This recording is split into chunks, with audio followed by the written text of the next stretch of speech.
Graças a Deus, mais um dia da nossa escola bíblica online, Igreja Cristã Evangélica Vida. Estamos aqui para servir, falando sobre morte e estado intermediário. Estamos dentro de um planejamento de 5 aulas. E alguém chegou. Quem foi? David. Boa noite, irmão David. Seja bem-vindo.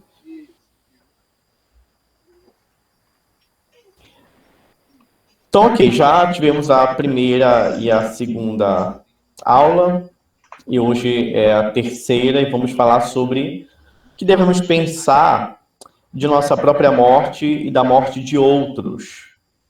Então, nós temos aqui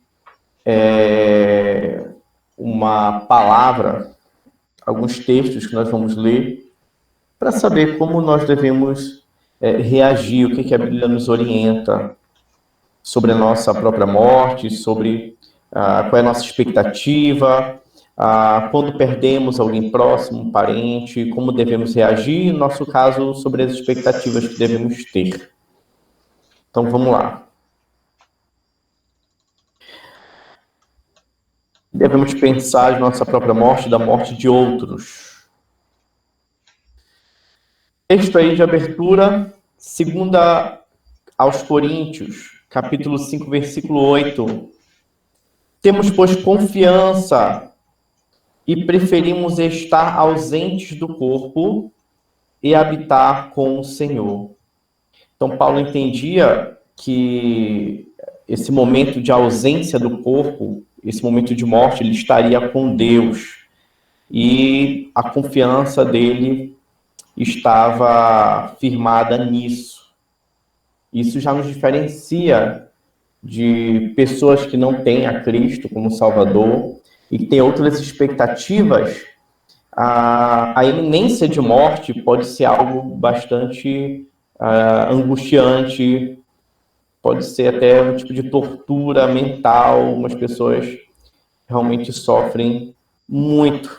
Mas a nossa própria morte, eu estou pensando aqui, enquanto cristão, juntamente com vocês. Só um minutinho, quem chegou? Irmão Josiel, boa noite, seja bem-vindo. Então, nós estamos pensando aqui, enquanto cristãos, enquanto servos de Deus, há uma confiança. Vamos ler aqui alguns textos.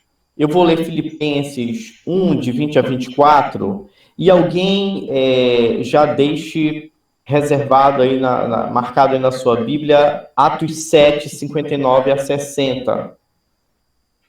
E vamos com isso refletir na palavra de Deus, a partir da experiência de outros irmãos em Cristo, em outras épocas, o que eles pensaram, qual era a expectativa deles. Mais alguém chegando. Boa noite, irmã, seja bem-vinda. Vamos ler agora. Boa noite, Regina. Opa! Vamos ler agora Filipenses 1, de 20 a 24. Filipenses 1, de 20 a 24.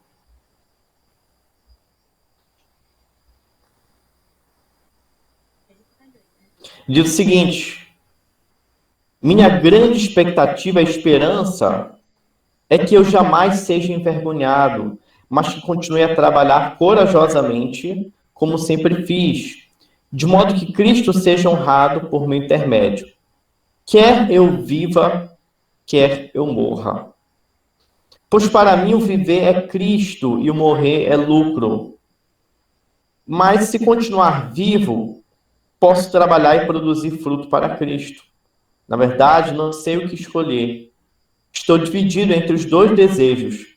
Quero partir e estar com Cristo, o que me seria muitíssimo melhor. Contudo, por causa de vocês, é mais importante que eu continue a viver. Então, Paulo está mostrando, desde o versículo 20, a esperança, a expectativa dele está vinculada a uma esperança de que aqueles que estão em Cristo não serão envergonhados. e serão honrados através de Jesus Cristo, quer em vida, quer na morte. Então, viver para ele era Cristo, porque o sentido, o alvo final dele, de sua vida, era viver para a glória de Deus, para agradar o Senhor. E o morrer é lucro, por quê? Porque há um ganho para o cristão, no sentido de que, após essa transição, o cristão estará com Deus, estará com o Senhor. Então, ao mesmo tempo que ele estava ali dividido em seu coração, querendo continuar servindo, trabalhando, produzindo frutos, mas por outro lado ele entendia que era muito melhor estar com Deus. Então perceba que nisso há um forte consolo para nós. Entender que o que está nos aguardando após a morte é algo muito melhor, é algo muito superior. Ao mesmo tempo que ele nutria uma alegria de estar servindo a igreja, ele sabia que morrer era um privilégio de estar com Cristo de um modo como ele nunca esteve antes. Apesar de que o Espírito de Deus habita em nós, porém essa experiência certamente será bem mais gloriosa. Então Paulo tinha essa expectativa, ele escreveu essa carta enquanto ele estava aprisionado, e certamente a sua mente e o seu coração estavam resguardados em função dessa boa esperança. Nós devemos ter esperanças semelhantes para não sermos atormentados. Agora vamos ler também Atos 7, 59 e 60. Então temos alguém aí próximo da morte. Aquele que tiver marcado o texto pode ler. Atos 7, 59 e 60.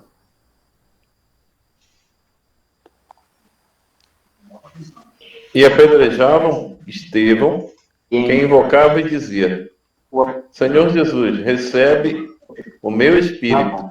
Então, ajoelhando-se, clamou em alta voz ao Senhor, e não desimpute esse pecado. Com essas palavras, adormeceu. Alô?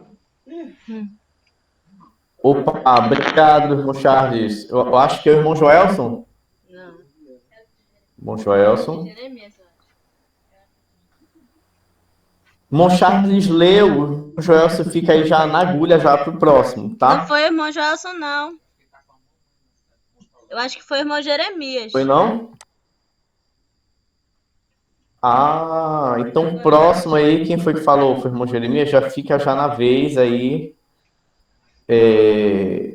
Esse texto de Atos 7, 59 e 60 fala de Estevão. Sabemos que ele deu um grande testemunho diante ali dos líderes religiosos ali de sua época, e depois de confrontá-los com a palavra, ele foi condenado, executado. Enquanto ele estava sendo apedrejado, até um versículo anterior, no versículo 56, diz que ele viu os céus abertos e o Filho do Homem em pé, em um lugar de honra à direita de Deus. Então ele ainda teve o privilégio de ver o próprio Cristo ali à direita de Deus, e enquanto ele estava sendo apedrejado, ele ainda teve forças para dizer ao Senhor: recebe o meu espírito. Aqui é uma atitude de extrema confiança. Lembra também as palavras de Jesus, antes de expirar na cruz, ele também disse: Pai, entrego o meu espírito. Então, do mesmo modo que Jesus tinha essa confiança, Estevão aprendeu com Cristo e fez de modo semelhante aqui. E ainda teve o coração quebrantado, apesar de estar sendo ferido, agredido pelos seus opositores, ele ainda teve uma outra atitude semelhante a Cristo também, de dizer que o Senhor não viesse a culpá-los por aquele pecado. E após isso, adormeceu. E mais uma vez, uma expressão aqui que é um eufemismo para suavizar a situação de morte. Algumas vezes é usada a expressão adormecer, mas aqui, de fato, ele morreu. Então, são exemplos que nós podemos guardar, pedir para que o Senhor nos dê graça, que possamos seguir esse mesmo exemplo. Então, Apocalipse 14, 13. Quem ia falar agora há pouco pode, de repente, ler esse versículo. Não sei se era o irmão Jeremias ou o irmão Joelson. Quem foi? Pode ler agora esse versículo de Apocalipse 14, versículo 13.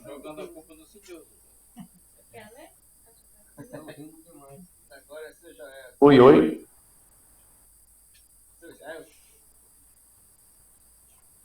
Bom, acho que o irmão não está ouvindo, então deixa eu ler aqui para vocês. Então ouvi uma voz do céu dizendo: escreva, felizes ou bem-aventurados, é uma dessas duas traduções, os mortos que morrem no Senhor de agora em diante. Diz o Espírito, sim, eles descansarão das suas fadigas, pois suas obras os seguirão. Então, daí vem a expressão que afirma que quando os servos de Deus morrem, eles entram no estado de bem-aventurança. É justamente baseado nessa expressão, nesse texto. Esse bem-aventurado ou feliz significa pleno, completo.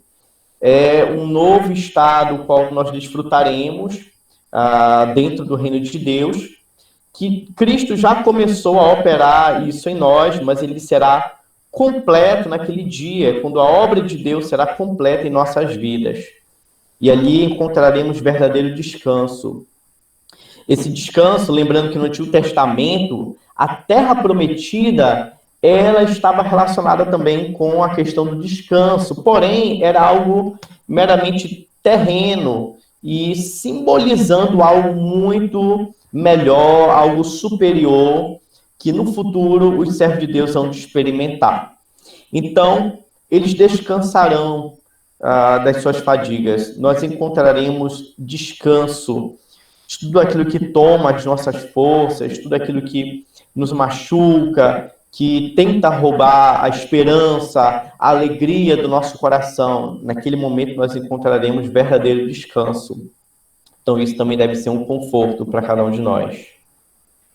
Hebreus 2, 14 e 15 diz o seguinte: portanto, visto que os filhos são pessoas de carne e sangue, ele também participou dessa condição humana, para que por sua morte derrotasse aquele que tem o poder da morte, isto é, o diabo, e libertasse aqueles que durante toda a vida estivessem escravizados pelo medo da morte. Então parece que ao morrer em nosso lugar, assumindo a condição humana, sofrendo o mesmo que nós sofremos, Cristo nos libertou desse poder da morte, e aqui chama a atenção o que ele diz sobre escravizado pelo medo da morte. Nós cristãos precisamos entender que, ainda que Cristo não venha agora, e quando ele vier, a Tessalonicenses afirma, e assim como 1 Coríntios 15, 1 Tessalonicenses 4, afirma que aqueles que estiverem vivos serão transformados. Então não passarão pela morte. Mas se Deus permitir que nós venhamos passar pela morte, nós devemos entender que Jesus venceu a morte. Não podemos ser escravizados pelo medo da morte, porque até mesmo a morte está sob o domínio de Jesus Cristo. Então Cristo nos liberta do poder escravizador do medo de morrer. E há pessoas que desenvolvem isso de uma maneira tão extrema que, inclusive, a psicologia, ela chama de síndrome do pânico, que não é exatamente um medo específico da morte, mas é um medo além do normal, porque o medo, existe um limite em que é normal todos nós sentirmos, até tem a ver com a questão da autodefesa, mas, ultrapassados certos limites, já se transforma em algo escravizador, e algo que nos faz mal. Então, devemos confiar que Jesus ele tem poder sobre a morte e sobre a nossa vida também, e confiar que ele venceu a morte, nós venceremos também. Hebreus 2, 17 a 18. Alguém leia, por favor, para me ajudar.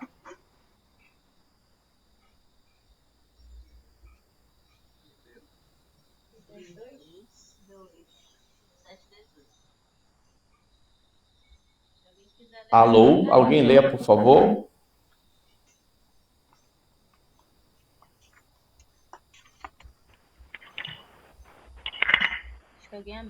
Por essa razão era necessário que ele se tornasse semelhante a seus irmãos, em todos os aspectos, para se tornar sumo sacerdote, misericordioso e fiel com relação a Deus e fazer propiação pelos pecados do povo. Porque, tendo em vista o que ele mesmo sofreu quando tentado, ele é capaz de socorrer aqueles que também estão sendo tentados.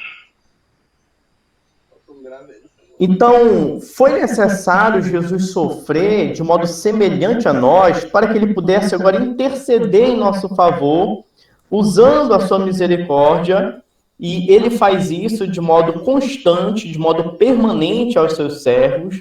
Ele é fiel em relação a isso, e ele fez também a propiciação, isto é, ele aplacou a ira de Deus que deveria ter sido derramada sobre nós. Foi derramada sobre Cristo na cruz do Calvário. Então, isso aconteceu para que o mesmo que ele sofreu, as mesmas coisas que ele passou e venceu todas elas, agora ele também pode nos socorrer. Então, Cristo, nosso intercessor misericordioso e fiel, nos socorre em nossas tentações. Então, se a gente for tentado por vários sentimentos, emoções que queiram nos dominar, ele é poderoso para nos fazer superar cada uma dessas coisas. Assim como ele mesmo submeteu a cada uma delas enquanto homem, ele também venceu e, através disso, também temos a garantia de que ele em nós nos fará vencer cada uma dessas tentações e cada um dos sofrimentos que nós possamos enfrentar na vida. Então vamos ao segundo ponto agora, pensando sobre a morte de amigos e parentes cristãos. Então aqui já não é mais a expectativa, a minha expectativa, a nossa expectativa enquanto igreja, e sim como nós reagimos diante daqueles que estão partindo. Irmã Jo, seja bem-vinda. Estamos aqui no ponto 2, a morte de amigos e parentes cristãos. Então, como devemos reagir? Normalmente, tanto a dor da perda quanto a alegria de saber que descansam com o Senhor estão presentes. Então, há um misto aí, há uma mistura de emoções, de sentimentos no nosso coração. Ao mesmo tempo que estamos sofrendo, porque não vamos mais poder estar com aquela pessoa, conviver com aquela pessoa aqui na Terra. Por outro lado, há uma alegria que conforta o nosso coração quando cremos, confiamos que essa pessoa está com Cristo, que ela morreu com fé em Jesus Cristo e por isso houve salvação. Não é vergonhoso e nem falta de fé sofrer com a perda de pessoas próximas. Então não devemos nos envergonhar. E aí, alguém leia, por favor, Atos 8, versículo 2. Outra pessoa leia Atos 20, versículos 37 e 38. João 11, 35 é o texto que diz que Jesus chorou. Então, o próprio Cristo também sofreu, chorou com a perda de pessoas próximas. Nesse caso, foi a morte de Lázaro. E o sofrimento das outras pessoas também que estavam acompanhando aquele momento.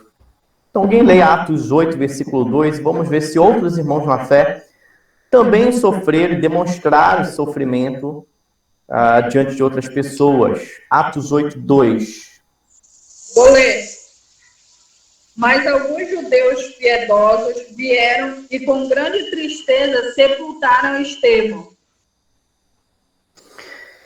Então, com grande tristeza, alguns homens ali piedosos, servos de Deus, sepultaram, participaram daquele momento do sepultamento. Então, não é vergonhoso, não é falta de fé, é algo natural do ser humano, sofrer com a perda de outros. Então, vamos ler também agora Atos 20, alguém lê, por favor, Atos 20, 37 e 38, e ali não foi a perda, mas foi a iminência da perda, né, da morte de Paulo. Atos 20, versículo 37 e 38, o que diz? Vou ler. Todos choraram em voz alta enquanto abraçavam Paulo e o beijavam. O que mais os entristecia era a declaração de que nunca mais veriam a sua face. Então eles acompanharam Paulo até o navio. Então esse foi o momento da despedida de Paulo, quando ele chama os presbíteros ali de Éfeso e faz uma reunião com várias pessoas e ele vai narrando que Deus estava, o Espírito de Deus estava direcionando, que ele seguisse a sua jornada testemunhando o Evangelho, mas que ao mesmo tempo ele já estava avisado que cadeias estavam aguardando por ele, e deixou claro ali que ele não mais retornaria, que aquela era a última vez que eles estavam vendo. Eu imagino, meus irmãos, que nesse momento de pandemia, eu imagino que muitos de nós tivemos essa mesma cena, vivenciamos a mesma cena ou algo semelhante, de nos despedirmos de pessoas que amamos. Então isso aconteceu, foi muito doloroso, e isso não é nenhuma vergonha, ficarmos tristes e sofrermos a iminência da perda de pessoas, como aconteceu com aqueles irmãos. Então isso é algo importante, porque às vezes a gente coloca uma situação de que você tem que ter fé, você tem que crer, e às vezes a gente quer que o outro sejam super-homens e super-mulheres. Isso não é verdade. O ser humano tem as suas fragilidades, tem as suas limitações.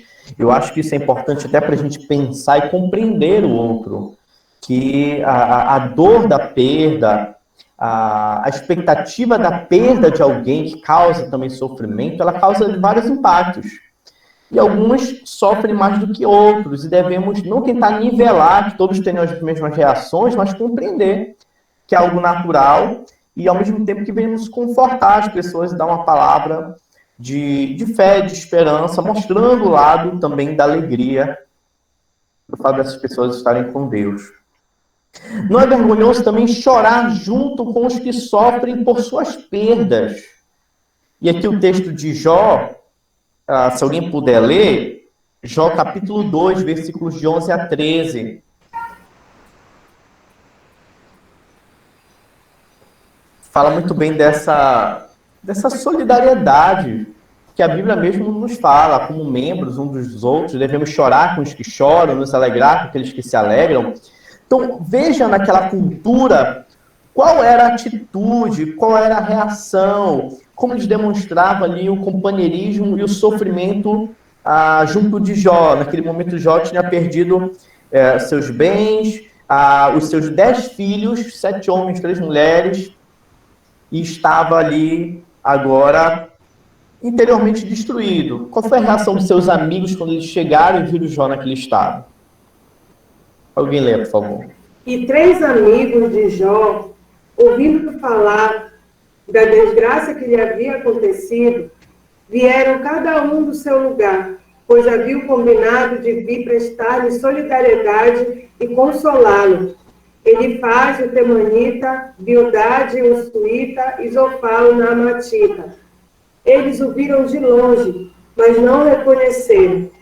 Então choraram bem alto, e cada um rasgou o seu manto, e jogou terra para o ar sobre a cabeça. E ficaram sentados com ele no chão 7 dias e 7 noites, e nenhum deles lhe diziam nada, pois viram que sua dor era muito grande.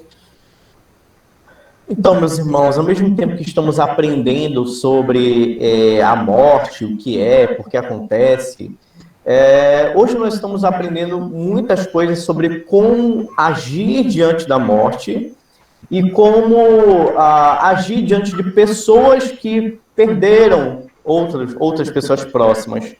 E aqui é uma lição fantástica que eu precisava ler e compartilhar com vocês. Vamos pensar um pouquinho nesse texto? Então, os amigos chegaram ali e viram Jó de longe e mal o reconheceram. Eles choraram alto ao ver o estado, né, de Jó ali totalmente decaído, não só o seu exterior certamente refletia bem aquilo que estava acontecendo por dentro, e eles rasgaram seus mantos ali, é um sinal de dor, de sofrimento, de lamento, eles faziam isso, rasgavam suas vestes. Jogar terra sobre a cabeça é uma forma também de humilhação diante de Deus, é como se estivesse dizendo que eu sou pó, eu vim do pó, eu voltarei para o pó, e do mesmo modo, por isso eles jogavam terra sobre a sua cabeça, mostrando o quanto eles estavam sofrendo, lamentando, o quanto eles eram frágeis diante da condição da morte. Então eles jogavam também terra sobre a sua cabeça. Os amigos fizeram algo semelhante ao que Jó havia feito. Sentaram-se no chão e ficaram com ele durante 7 dias e 7 noites. E mostrando, às vezes você não sabe o que dizer, não tem o que dizer, mas só a presença já demonstra uma preocupação, demonstra que você se importa com a dor do outro. E mesmo que não tenhamos nada a dizer, só estar presente já comunica muito e já traz conforto. E eles não disseram nada, pois viram que o sofrimento de Jó era grande demais. Às vezes, nós não encontramos palavras, ou nós entendemos que, por mais que tenhamos alguma palavra, é melhor ficar em um certo tempo calado no momento de reflexão. E eles compartilharam da dor de Jó. Veja como é algo extraordinário. Certamente cada um de nós, em nossas perdas, gostaríamos de ter companheiros, pessoas, irmãos e irmãs em Cristo para compartilhar, carregar o peso da dor juntamente conosco. Então, fica uma grande lição aqui. Não é vergonhoso chorar, não é vergonhoso sofrer. E nós precisamos entender também, irmãos, cabe dizer aqui, o luto é o momento dessa dor imediata, assim que ocorre a perda. Respeitar o luto. Não podemos ficar lançando frases de efeito, ou dizer para a pessoa que ela não deve chorar, que ela não deve... Não, é praticamente inevitável que ela sofra, que ela chore. E esse momento de dor, ele tende a ser algo temporário. O normal é que seja temporário, que depois seja superado com o tempo, com a graça de Deus. Então, precisamos entender também muito bem esse contexto. Ainda falando sobre a morte de amigos e parentes não cristãos, nós não devemos sofrer, apesar de que o sofrimento está presente, mas não sofremos do mesmo modo que as pessoas sem Cristo sofrem. E aí tem um texto... eu vou ler, mas os irmãos podem me acompanhar. 1 aos Tessalonicenses 4, de 13 a 18. 1 aos Tessalonicenses 4, de 13 a 18. Então, há uma expectativa, há uma esperança, e isso deve fazer com que a nossa reação seja diferente daqueles que estão fora de Cristo. Vamos ler então. Agora, irmãos, não queremos que ignorem o que acontecerá aos que já morreram, para que não se entristeçam como aqueles que não têm esperança. Então, se nós estamos nesses estudos entendendo que aquele que morre com Cristo, ele está com o Senhor, ele está na presença de Deus, nós não devemos sofrer do mesmo modo como aqueles que não são da mesma fé. Porque nós cremos que Jesus morreu, foi ressuscitado, também cremos que Deus trará de volta à vida com Jesus todos que morreram. Então, aqueles que morrem em Cristo vão vencer a morte, ressuscitarão e viverão para sempre com o Senhor. Dizemos a vocês, pela palavra do Senhor, nós, os que ainda estivermos vivos, quando o Senhor voltar, não iremos ao encontro deles antes daqueles que já morreram. Pois o Senhor mesmo descerá do céu com um brado de comando, com a voz do arcanjo e com o toque da trombeta de Deus. Primeiro os mortos em Cristo ressuscitarão. Depois, com eles, nós, os que ainda estivermos vivos seremos arrebatados nas nuvens ao encontro do Senhor nos ares. Então estaremos com o Senhor para sempre. Então, os que estiverem vivos na vinda de Jesus serão arrebatados, tomados para estar com Cristo, e os mortos irão ressuscitar. E depois estaremos todos juntos para sempre com o Senhor.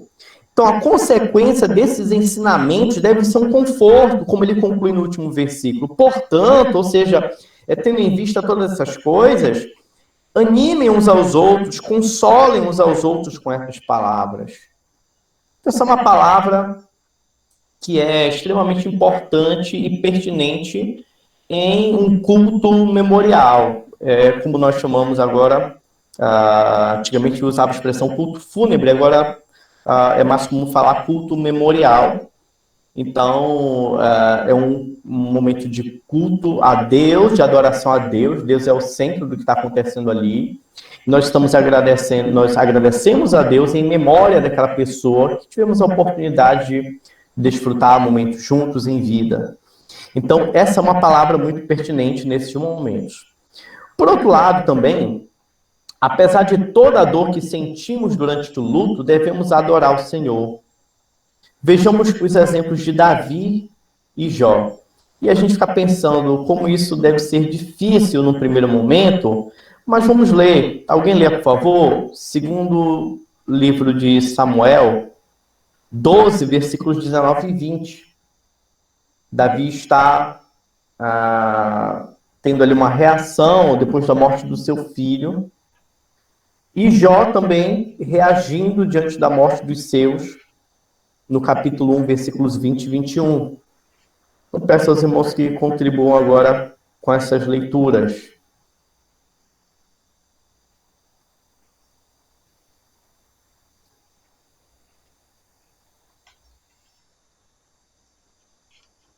Alguém? Um de cada vez, por favor. Posso ler?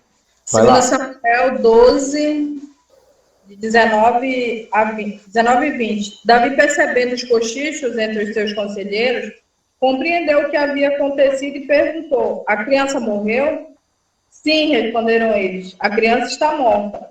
Então Davi se ergueu, lavou-se, penteou-se, trocou de roupa e foi à casa do Senhor e o adorou. Depois voltou ao palácio, pediu que lhe preparassem pão e ele comeu. Então perceba que se você, no outro momento, pode ler, eu selecionei só esse trecho, mas Davi passou ali muito tempo orando e sem se alimentar, pedindo a Deus que tivesse misericórdia do seu filho, que foi o filho que foi resultado ali do ato de adultério com Batseba. Então, quando ele percebeu que a criança morreu, não fazia mais sentido orar. Então aqui nós já temos uma luz lançada, que nós vamos comentar nas próximas aulas, que não tem nenhum sentido orar pelos mortos. Então a criança morreu, qual foi a reação? Ele levantou, parou aquele momento ali de oração, porque o objetivo era que a criança fosse restaurada. Trocou de roupa, lavou-se, cuidou de si e foi ao santuário adorar o Senhor. Davi entendia que na presença de Deus havia consolo e certamente ele louvou a Deus. Qual seria o conteúdo? Aqui não diz o conteúdo. Na oração de Jó, a gente entende um pouco melhor o conteúdo. Se a gente, daqui a pouco, lendo outro texto, podemos imaginar que Davi honrou a Deus na sua soberania. Coube a Deus decidir e entender que aquela criança não deveria mais viver. Mostra também a fidelidade de Davi, apesar do seu pecado, em compreender que a vontade de Deus é a que deve prevalecer, e Deus sabe de todas as coisas.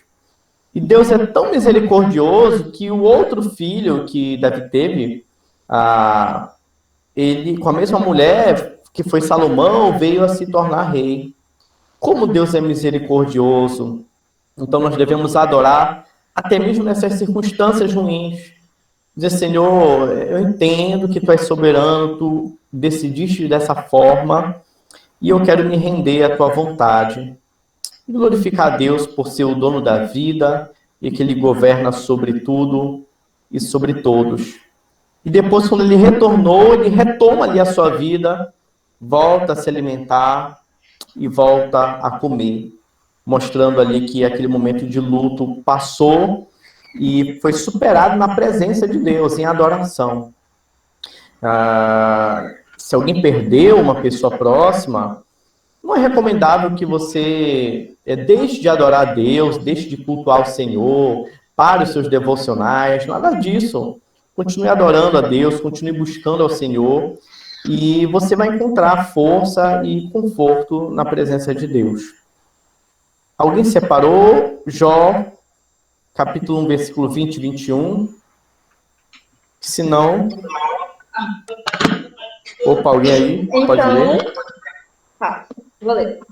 Então, Jó se levantou, rasgou o manto, raspou a cabeça, prostrou-se no chão, adorou e orou. Eu saí nu do ventre de minha mãe e nu voltarei para lá. O Senhor o deu e o Senhor o tirou. Bendito seja o nome do Senhor. Então Jó entendia que ele veio para a terra sem nada e vai partir sem nada também.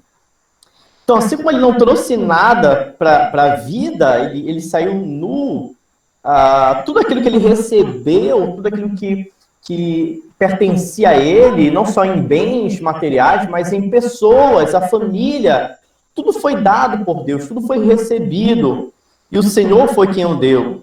E o mesmo Deus que deu, ou seja, se é uma dádiva, se não foi nada adquirido por honra, por mérito, mas pela graça de Deus, Deus também da mesma forma tem o poder de tomar quando Ele quiser.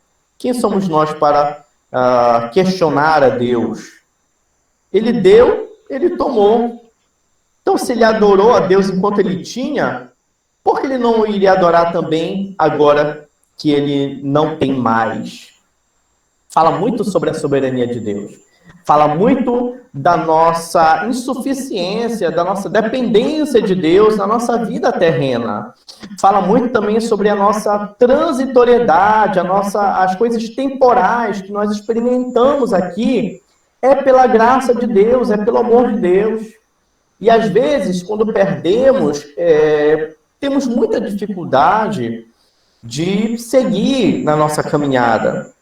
Mas essas palavras de Jó devem nos fazer pensar em Deus, na sua soberania, e louvar o nome do Senhor, entendendo que nu viemos e nu partiremos também. Não vamos levar nada daqui, mas tudo que desfrutamos é pelo amor, pela bondade de Deus. Em terceiro lugar, a morte dos não cristãos. Então aqui já vê uma condição que é um pouco mais difícil. Nesse caso, a nossa tristeza não vem acompanhada da alegria na certeza da salvação. Então, no primeiro momento, quando a gente observa uma pessoa que não serve a Deus, e essa pessoa morre, há uma tristeza e há uma preocupação, imediatamente nós pensamos na condenação eterna. Mas, por outro lado, a convicção da morte iminente muitas vezes faz com que a pessoa que está à beira da morte busque a Deus de todo o coração. Temos um exemplo ali em Lucas 23, versículos 39 a 43, nos fala sobre o ladrão que estava ali na cruz, do lado de Jesus Cristo. Então diz assim o texto: um dos criminosos, pendurado ao lado dele, zombava. Então você é o Cristo, salve a si mesmo e a nós também. Mas o outro criminoso repreendeu: você não teme a Deus nem mesmo ao ser condenado à morte? Nós merecemos morrer por nossos crimes, mas este homem não cometeu mal algum. Então, parando aqui nesse ponto, perceba que próximo da morte ele mesmo entendia que era um momento de profunda reflexão. E ao outro que zombou, este último disse: você nem mesmo condenado, ou seja, próximo de morrer, você não teme a Deus, você não repensa nas suas falas, nas suas ações. Temos duas atitudes. É possível que pessoas, até mesmo próximas da morte, permaneçam cegas, endurecidas, mas, por outro lado, temos uma segunda atitude de alguém que repensou a sua vida próximo da morte e reconheceu que era um pecador e que merecia morrer mesmo. Nós merecemos morrer por nossos crimes.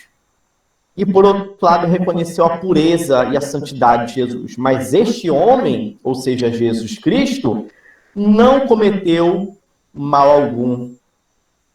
Então, ele disse: Jesus, lembra-te de mim quando vier no seu reino.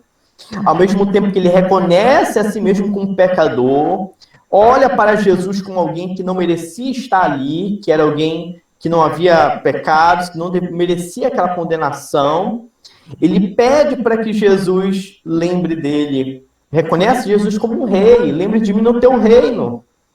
Como governante, ele reconhece Jesus. E Jesus responde: eu lhe asseguro que hoje você estará comigo no paraíso. Mostrando que a realidade, e já apontando para a próxima aula, a realidade daquele que morre confiando em Jesus como Salvador é estar imediatamente na presença dele após a morte. Então, isso é algo que deve confortar o nosso coração.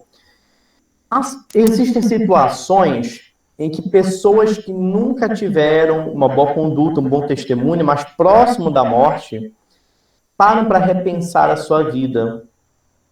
E é possível que nesse momento haja um arrependimento genuíno. Então é muito difícil a gente falar de uma forma absoluta, com plena certeza. Por isso vem outro ponto. Devemos considerar que nosso conhecimento é provável e não absoluto. É bem verdade que aqueles que nasceram de novo, eles demonstram essa transformação, ela fica evidente. As ações, as obras, as boas obras demonstram que aquela pessoa teve encontro com Cristo e que ela foi alcançada por Cristo. Esse é o processo da santificação na vida do cristão.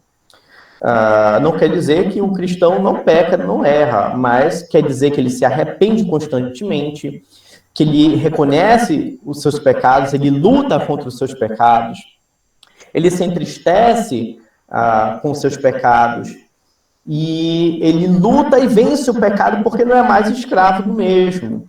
Mas, por outro lado, aqueles que não declaram publicamente a sua fé, nós não podemos falar de uma forma absoluta que eles não foram salvos, porque pode ser que houve um momento ali de reflexão e de arrependimento.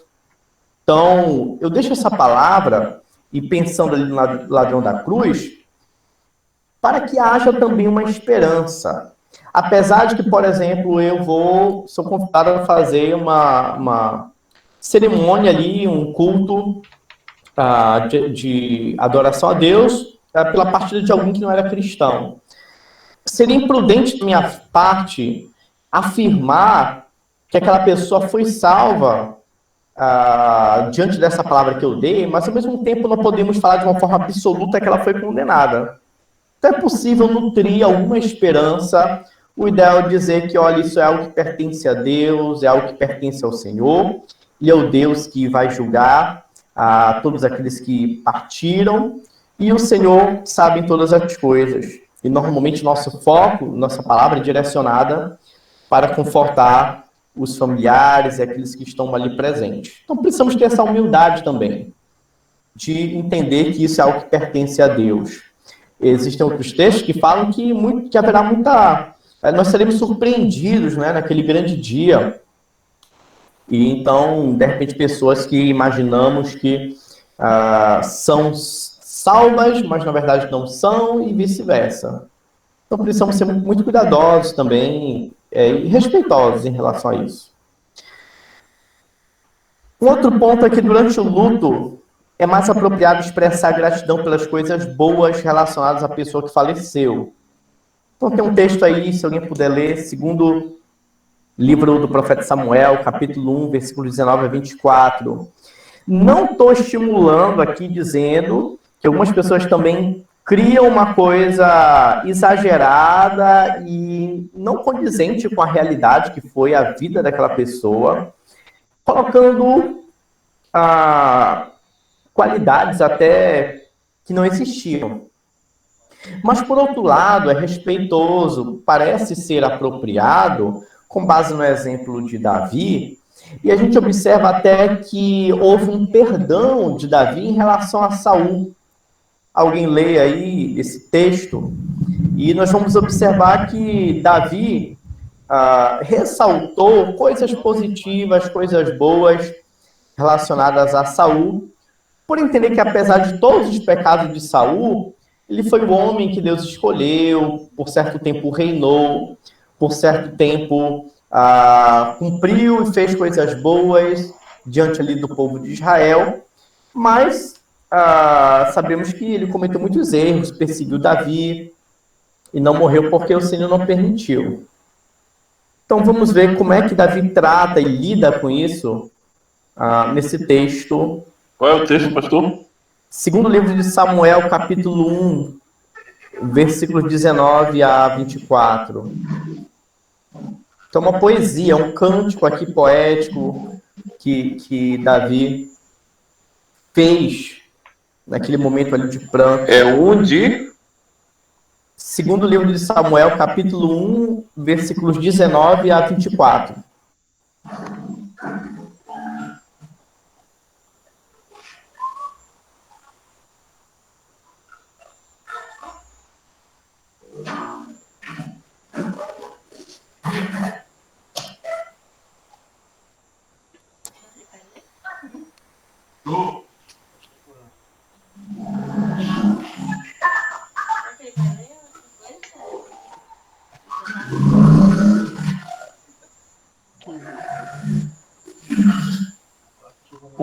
Pode ler? Pode, vai lá. Ornamento de Israel nos teus atos foi ferido, como caíram os poderosos. Não noticiei em Gate, não os publiquei nas ruas de Ascalon, para que não se alegrem as filhas dos filisteus, para que não saltem de contentamento as filhas dos incircuncisos. Vós, monte de Gilboa, nem orvalho, nem chuva caia sobre vós, nem haja campos de ofertas alçadas, pois aí desprezivelmente foi arrojado o escudo dos poderosos, o escudo de Saul, como se não fora ungido com óleo. Do sangue dos feridos, da gordura dos valentes, nunca se retirou para trás o arco de Jonatas, nem voltou vazia a espada de Saul. Saul e Jonatas, tão amados e queridos na sua vida, também na sua morte não se separaram. Eram mais ligeiros do que as águias, mais fortes do que os leões. Vós, filhas de Israel, chorai por Saul, que vos vestia de escarlata em delícias, que vos fazia trazer ornamento de ouro sobre as vossas vestes. Então a figura que ele coloca aí em Saul é de alguém valente, de alguém que foi poderoso, de alguém que foi um grande guerreiro, de alguém cujo escudo e cuja espada venceram muitas guerras em nome de Israel, em nome do Senhor, e que a partir dessas vitórias proveu riquezas, proveu adornos para o seu povo. Então Davi, inclusive, ele fala em relação aos filisteus, olha, não anunciem isso para que eles não se alegrem. Ou seja, nós não devemos nos alegrar, era o que ele estava dizendo, que haja respeito, que os nossos inimigos, que os inimigos de Saul não se alegrem com a sua morte, e que nós venhamos lembrar dos seus feitos em nosso favor. Então, mesmo que alguém que não é cristão venha partir, nós nunca devemos nutrir um coração revoltoso, e sim procurar lembrar das coisas boas e agir de uma forma respeitosa para com essa pessoa que partiu. Que exemplo extraordinário de Davi. que perdoou Saul por tudo aquilo que ele fez. Então, para encerrar, uma pergunta aqui para a gente pensar um pouquinho. Abram a Bíblia de vocês agora, na primeira de Pedro, capítulo 3, versículos 18 e 19. A pergunta é: Jesus pregou aos mortos no estado intermediário? Existem outros textos que falam e trazem uma ideia semelhante, mas, observando até o tempo aqui, eu imaginei que não conseguiríamos falar dos outros textos, mas fica aí aberta a discussão, vamos tentar trabalhar esse texto. 1 de Pedro 3, versículos 18 e 19. Eu vou ler aqui para vocês. Diz o seguinte: pois Cristo também sofreu por nossos pecados de uma vez por todas, embora nunca tenha pecado, morreu pelos pecadores a fim de conduzi-los a Deus. Sofreu morte física, mas foi ressuscitado pelo Espírito, por meio do qual pregou aos espíritos em prisão. Então, só uma dica aí. Por meio do qual. Então, quem pregou? Por meio de quem? Aos espíritos em prisão. Uma dica. Leiam também 1 de Pedro, capítulo 1, versículos 11 e 12. E depois a segunda carta de Pedro, capítulo 2, versículo 5. E eu vou dar alguns minutinhos para vocês. 1 Pedro 1, 11 e 12. É isso, né? Investigando atentamente qual a ocasião... Depois eu quero saber se alguém se arrisca a responder. ou quais as circunstâncias oportunas... Qual é o outro texto de 2 Pedro? 2 Pedro, capítulo 2, versículo 5. E 1 Pedro, capítulo 1, versículos 11 e 12. Eu vou ler 1 Pedro 1, Tentem perceber a ligação que há entre as ideias e entre esses textos. investigando atentamente qual a ocasião ou quais as circunstâncias oportunas indicadas pelo Espírito de Cristo que neles estava, ao dar de antemão testemunho sobre os sofrimentos referentes a Cristo e sobre as glórias que os seguiriam, a eles foi revelado que, não para si mesmos, mas para vós outros, ministravam as coisas que agora vos foram anunciadas por aqueles que, pelo Espírito Santo enviado do céu, vos pregaram o Evangelho, coisas essas que anjos anelam escrutar.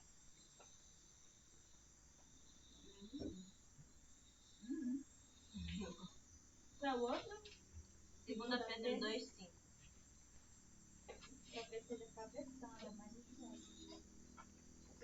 Também não poupou o mundo antigo, embora tenha preservado Noé. Detalhe, eu coloquei 1 de Pedro 3, 17 e 18, ou melhor, 18 e 19, mas leiam o 20 também, para entender quem são os espíritos em prisão no versículo 19, versículo 20, ele lança a luz sobre isso.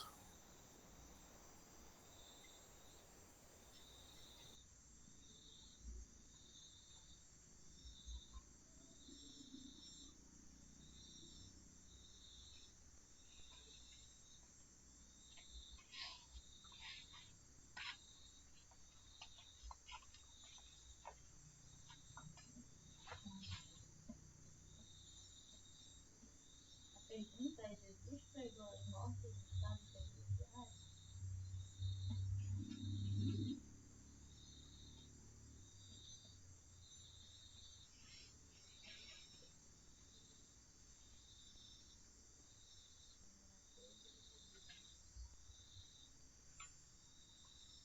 E no credo ensino até fala sobre isso. Do que o autor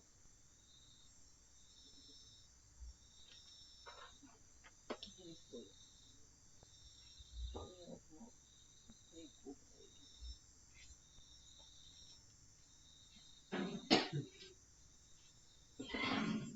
texto que disse que entregou os mortos, né? 1 Pedro 3. Ah, é verdade. 1 Pedro 3, 19, né? Sim. Pode falar.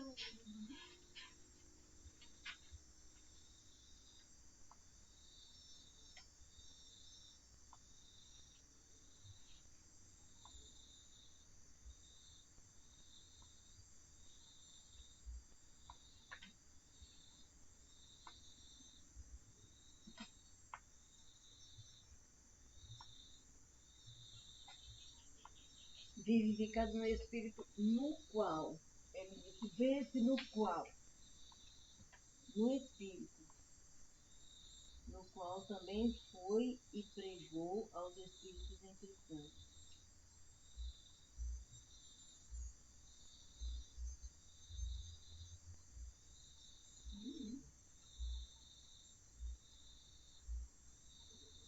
Quando os pessoas desobedientes, quando não mudaram.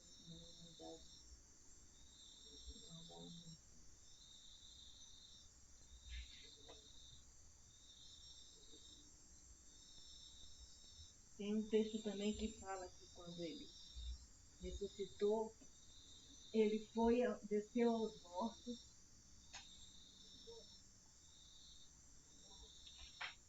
e foi até o inferno, né?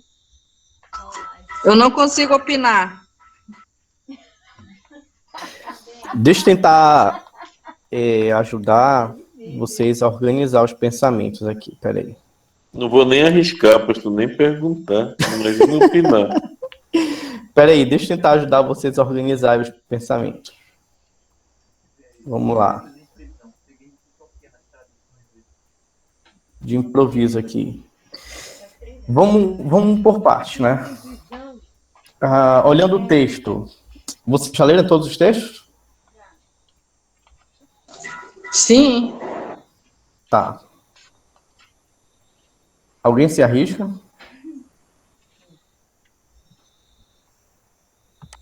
Não. Eu passo.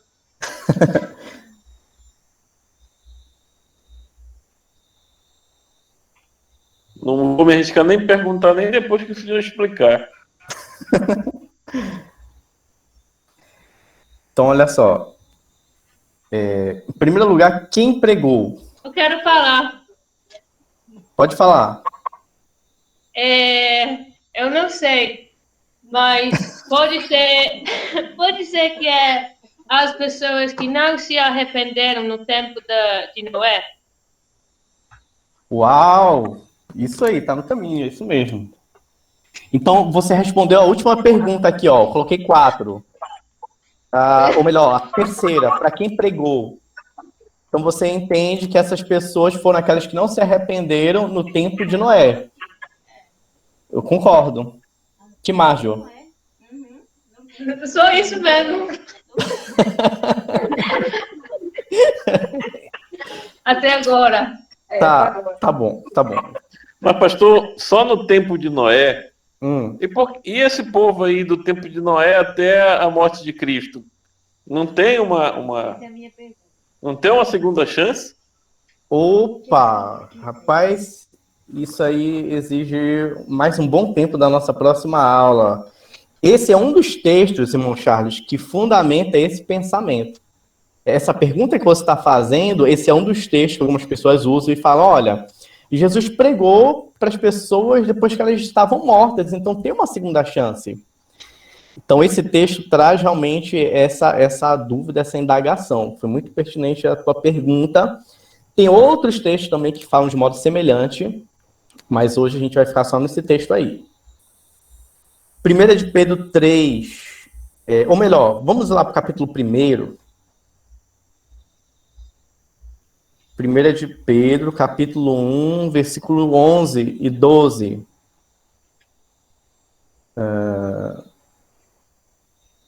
Diz o seguinte: buscavam descobrir a que tempo ou ocasião se referia ao Espírito de Cristo, que neles estava, ao predizer o sofrimento de Cristo e sua grande glória posterior. Então, observe essa expressão que Pedro está usando. Ou seja, a mesma pessoa que escreveu o capítulo 3, escreveu o capítulo 1 também. E quando ele fala da pregação dos profetas, que aparece no versículo 10, ele diz aqui que eles falavam por meio do Espírito de Cristo, que neles estava. Então, os profetas que pregavam, e todos aqueles que pregaram no Antigo Testamento, eles estavam pregando por meio do Espírito de Cristo, que habitava neles. A gente escuta muito a expressão Espírito Santo, mas também podemos falar Espírito de Cristo, Espírito de Deus, o Espírito do Senhor. Então, aqui o Espírito de Cristo que neles estava.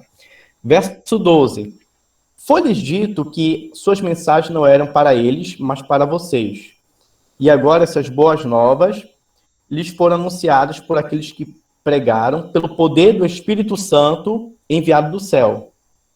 É algo tão maravilhoso que até os anjos anseiam observar. Então, a gente lê isso para entender que há uma interpretação de Pedro, que aqueles que pregavam sobre a ação, sob a ação do Espírito de Cristo. Ok. Vamos lá para o capítulo 3, versículo 18. Pois Cristo também sofreu por nossos pecados, de uma vez por todas, embora nunca tenha pecado, morreu pelos pecadores, a fim de conduzi-los a Deus. Então, parece que houve uma obra completa de Jesus na sua morte, e não há nada posterior que seja necessário fazer para que as pessoas sejam salvas. A obra de Jesus e a sua morte foi completa, foi o suficiente para salvar os pecadores, precisamos apenas crer. Ok. Sofreu, foi ressuscitado pelo Espírito. Quem foi ressuscitado pelo Espírito? Jesus. Então, aqui a última palavra que é ressuscitado pelo Espírito, por meio do qual pregou aos espíritos em prisão. Então, quem pregou? Quem pregou por meio do Espírito? Jesus. Então, Jesus pregou. Isso, Jesus pregou, por meio do qual, para não repetir por meio do Espírito, ele colocou do qual. Esse do qual faz referência ao Espírito. Então, Jesus pregou, quem pregou foi Jesus. Por meio de quem? Por meio do Espírito, por meio do qual. Para quem pregou? Aos espíritos que naquele momento estavam em prisão. E quem são esses espíritos aí que estavam, naquele momento que Pedro está falando, estavam em prisão? Mas quem são eles? Versículo 20. Aqueles que muito tempo atrás desobedeceram a Deus quando ele esperou pacientemente enquanto Noé construía a embarcação. Então a Jo acertou. Quem pregou aí foi Noé. Assim como os profetas pregaram pelo Espírito de Cristo, Noé, Jesus Cristo, por meio do seu Espírito, pregou aquelas pessoas quando estavam vivas no tempo de Noé. Então, quem pregou foi Jesus, por meio do Espírito, as pessoas que estavam vivas ali no tempo de Noé. Quando pregou? Foi naquele tempo. Segunda de Pedro, capítulo 2, versículo 5, essa mesma ideia se faz presente. Capítulo 2, versículo 5. Não poupou o mundo antigo, mas protegeu Noé, que proclamava a justiça. E 7 pessoas de sua família, quando destruiu com o dilúvio o mundo dos perversos. Então, Deus condenou o mundo, mas Noé proclamou a justiça. Noé foi aquele que pregou, por meio do Espírito de Cristo, aquelas pessoas que morreram e no tempo de Pedro estavam agora condenadas. Se aprisionado é nesse sentido de condenados. Então, fechando. Jesus pregou por meio do Espírito para as pessoas do tempo de Noé, no tempo de Noé, através de Noé. Ok? Entenderam? Será que eu confundi mais a cabeça de vocês? Não, eu entendi agora, ficou claro, valeu. Aí responde a pergunta do Charles, né?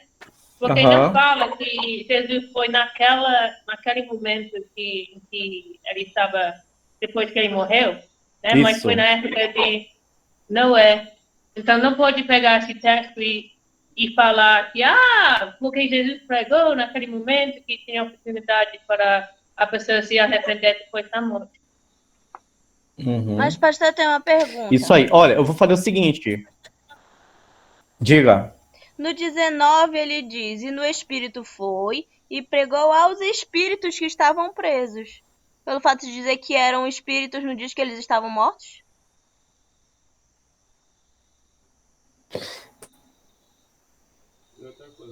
Sim, eles estavam mortos naquele momento, mas a pregação que eles receberam quando eles estavam em vida. Então, o versículo 20 é que vai nos ajudar a esclarecer isso. Leia o versículo 20. Estes eram os espíritos daqueles que não tinham obedecido a Deus, quando ele ficou esperando com paciência nos dias em que Noé estava construindo a arca. As poucas pessoas que estavam nela, 8 ao todo, foram salvas pela água. Sim, os espíritos, então eles estavam mortos. Porque ele se referiu aos espíritos. Isso, naquele momento... Então... Naquele momento, eles estavam mortos, mas a desobediência deles foi quando Noé estava construindo a arca pacientemente e pregando para eles. Então, eles não foram salvos. Então, diz, apenas 8 foram salvos por meio da água do dilúvio. E aí ele já começa a entrar no outro assunto. Então, a ideia aqui é o seguinte: aqueles espíritos que naquele momento estavam em prisão, eles rejeitaram a pregação de Noé. Jesus Cristo, o Espírito de Deus, esteve presente na vida de Noé, e Cristo falou por meio do seu Espírito, através de Noé, para aqueles homens enquanto eles estavam em vida. Então, inclusive, essa condenação é em função dessa desobediência anterior. Porque se de fato Jesus estivesse pregando naquele momento para eles, qual seria o resultado? O texto não fala nada. Deveria ter uma ênfase do texto. E ao pregar Jesus, aquelas pessoas que estavam ali em espírito foram restauradas, foram perdoadas. Não tem nenhuma referência disso. Todo o contexto aí está apontando que aquelas pessoas que agora estavam em espírito, estavam condenadas, receberam anteriormente e desobedeceram a pregação no tempo de Noé. No tempo que ele estava construindo a sua embarcação. Mas por que ele diz que eles são espíritos? Por que ele não ajudou, diz que eles piorou? são pessoas? Eu não entendi, pastor. Por que ele diz que Oi? eles são espíritos? Por que ele não diz que são pessoas? E por que no 20 ele diz, estes eram os espíritos daqueles que não tinham obedecido?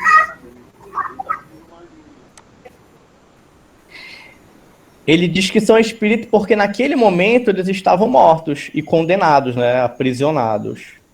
Mas a pregação eles receberam antes, né, em vida. Então diz que aqueles espíritos em prisão, eles estão ali, mas eles receberam a pregação. Então, modo de dizer que eles estão agora aprisionados porque eles desobedeceram a Deus. Porque eles desobedeceram a pregação há muito tempo atrás, quando Noé pregou. Então, a gente tem que ler dentro do contexto, né, da passagem. Então, sofreu a morte física, foi ressuscitado pelo Espírito, por meio do qual pregou, ou seja, o Espírito pregou aos espíritos em prisão, aqueles que, quem são esses? Aqueles que muito tempo atrás desobedeceram quando Deus esperou pacientemente, quando Noé construiu a embarcação. Então, essa expressão de pregar no Espírito de Cristo é algo que está presente na Epístola de João, e é uma expressão utilizada também aqui e se repete. Isso vai entrar em harmonia lá com 2 Pedro 2,5 também. Então a gente tem que juntar aí as ideias e entender o que ele está dizendo. Mas se esse texto está difícil, tem outros também. Que eu posso fazer o seguinte, eu posso deixar como lição de casa. A gente de continuar pensando nesse texto, estudando, pesquisando. E aí tem outras passagens, por exemplo, Efésios 4, versículo 8 e 9, que é um outro texto também utilizado. Eu vou só ler aqui. Efésios 4, versículo 8 e 9, diz o seguinte: por isso as Escrituras dizem, quando ele subiu às alturas, levou muitos prisioneiros, concedeu dádiva ao povo. Notem que diz que ele subiu. Por certo, isso significa que Cristo também desceu ao mundo inferior. Então, o que quer dizer aí? Que Jesus foi lá no mundo dos mortos pregar a palavra, pregar o evangelho? Quer dizer que ele ficou sepultado durante 3 dias?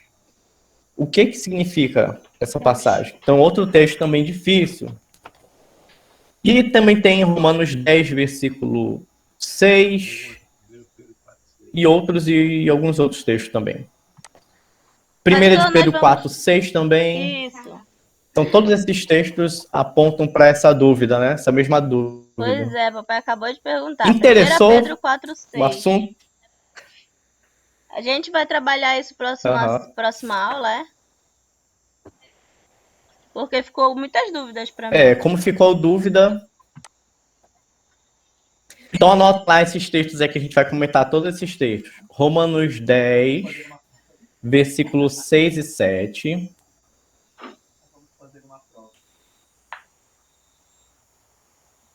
Efésios 4, versículos 8 e 9. Primeiro precisa definir o que é esse estado intermediário. Entendeu? Para poder explicar. 1 de Pedro 4, versículo 6. A gente não vai entender. Intermediário é a série B. 1 de Pedro 4, 6 é uma ideia muito semelhante, é uma interpretação muito semelhante dessa que eu estou propondo para vocês no capítulo 3. 1 de Pedro 4, 6 diz o seguinte: por isso as boas novas foram anunciadas até mesmo aos mortos, pois embora estivessem destinados a morrer como todo ser humano, agora vivem para sempre com Deus pelo Espírito. Então, esse pregado aos mortos é o estado atual deles, ou eles receberam essa pregação antes de morrer? Uma dica aí para pensar. Será que existe uma segunda oportunidade e Jesus pregou em alguma ocasião para aqueles que já estavam mortos? Ou será que esse evangelho foi pregado aos crentes em um tempo anterior, e naquele momento eles estavam mortos, mas anteriormente eles ouviram a palavra? Outra questão, Efésios 4, versículo 8 e 9. Essas regiões inferiores, o que a gente entende por regiões inferiores? E o que isso tem a ver com a vinda de Cristo à Terra? Será que essa região inferior não poderia ser a Terra? Ficaram essas perguntas aí. Quem mais ficou com dúvida aí? Quantos aí ficaram com dúvida? Pessoal, é mais fácil eu perguntar quem não ficou. Acho que só a Joe.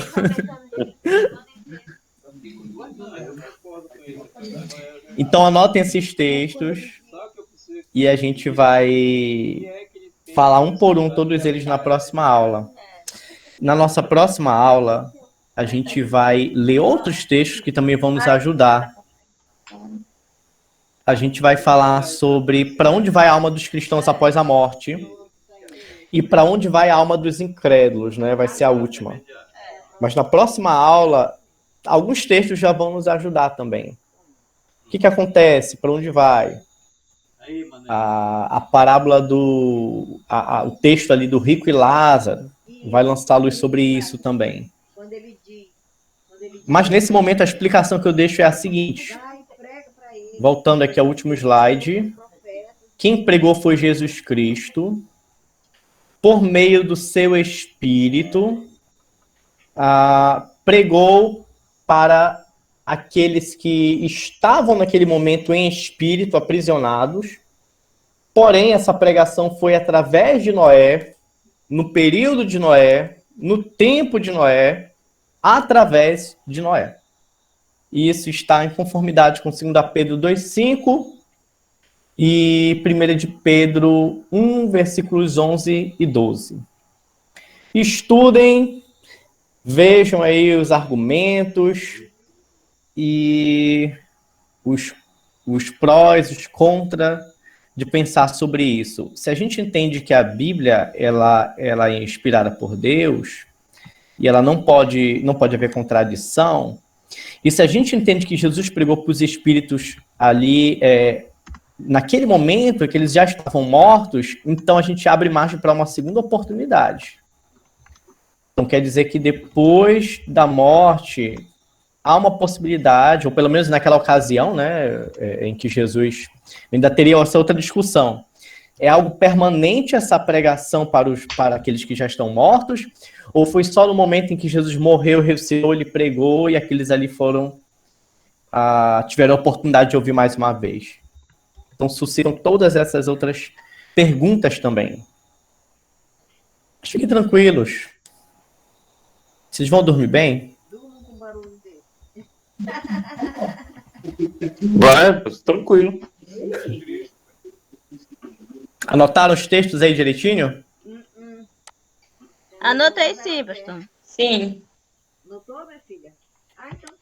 Então, se vocês lerem esses textos durante a semana e conseguirem reservar um tempo para pesquisar e para aprofundar nessa discussão, eu espero que a gente chegue ao mesmo pensamento, mas só o fato de vocês estarem indo até as escrituras, estudando, pesquisando, isso já vai ser uma grande vitória. Então vai ficar aí um dever de casa. O Dario gravou? Dario, você gravou hoje ou não? Sim, está sendo gravado. Se não poderia, por favor, repetir as referências, por favor? Tá, vou repetir. Então, como está gravado, vocês podem ouvir de novo, né, a explicação e dizer se vocês concordam, se vocês discordam. Quem discordar, apresente uma alternativa e assim chegar a um denominador comum. Mas em textos polêmicos acontece de nem todos terem a mesma interpretação. Mas é importante a gente pensar sobre esses textos, sim. Vamos lá. Romanos 10, versículos 6 e 7. Efésios 4, versículos 8 e 9.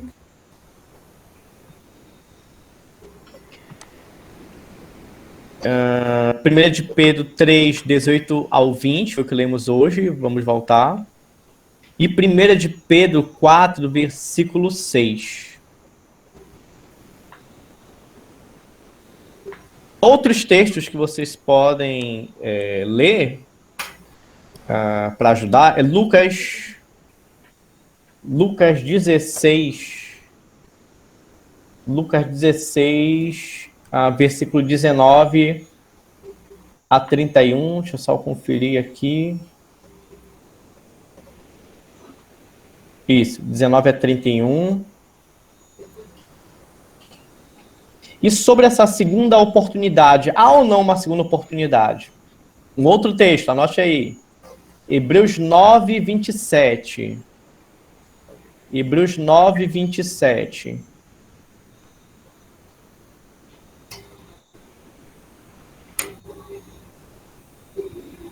Hebreus 9, 27. Então anotem esses textos, leiam, estudem E a gente pode retomar desse mesmo ponto na semana que vem. Obrigada.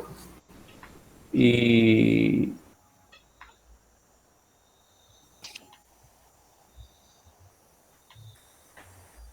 ok. Mas em relação à outra parte do conteúdo, parte inicial, ajudou nas nossas atitudes diante da morte, nosso comportamento. Eita, o nosso tempo nem estourou, explodiu, né? Totalmente.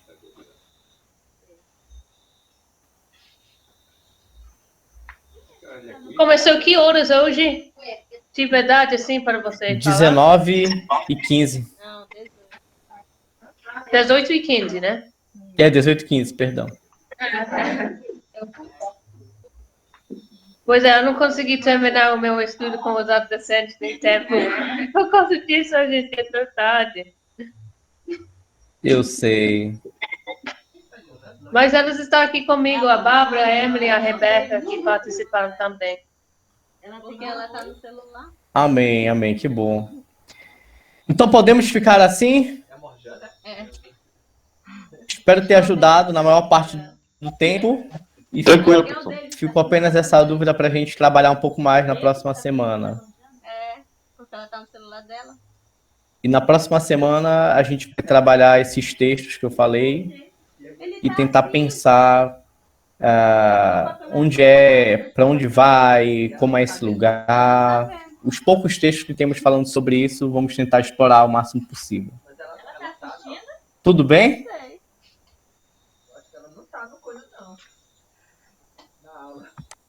Ok, pastor. Tranquilo, pastor. Então tá bom. Então, deixa eu ver. Irmã Tarsila, ore por nós. Vamos orar. Senhor Deus, nosso Pai, muito obrigada, Senhor, pela oportunidade que temos Vamos lá. em conhecer a Tua palavra. Obrigado, Senhor, porque Tu já revelaste a nós as Tuas promessas, o Teu querer e o Teu agir. E nós queremos, Senhor, saber tudo que Tu tens para nós. Algumas coisas são bem complexas, mas nós sabemos que Tu nos capacitas, Tu abres o nosso entendimento e principalmente fala com cada um de nós, Senhor, para que possamos entender o que Tu queres, Senhor, para as nossas vidas. Nos ajuda a entender, nos ajuda a continuar sendo participativos e principalmente em querer Te buscar cada vez mais. Cuide de todos nós, Senhor, no restante desta noite, no dia de amanhã e nos dias que virão. Te agradecemos já por tudo que Tu já fizeste e farás em nossa vida. Em nome de Jesus, amém.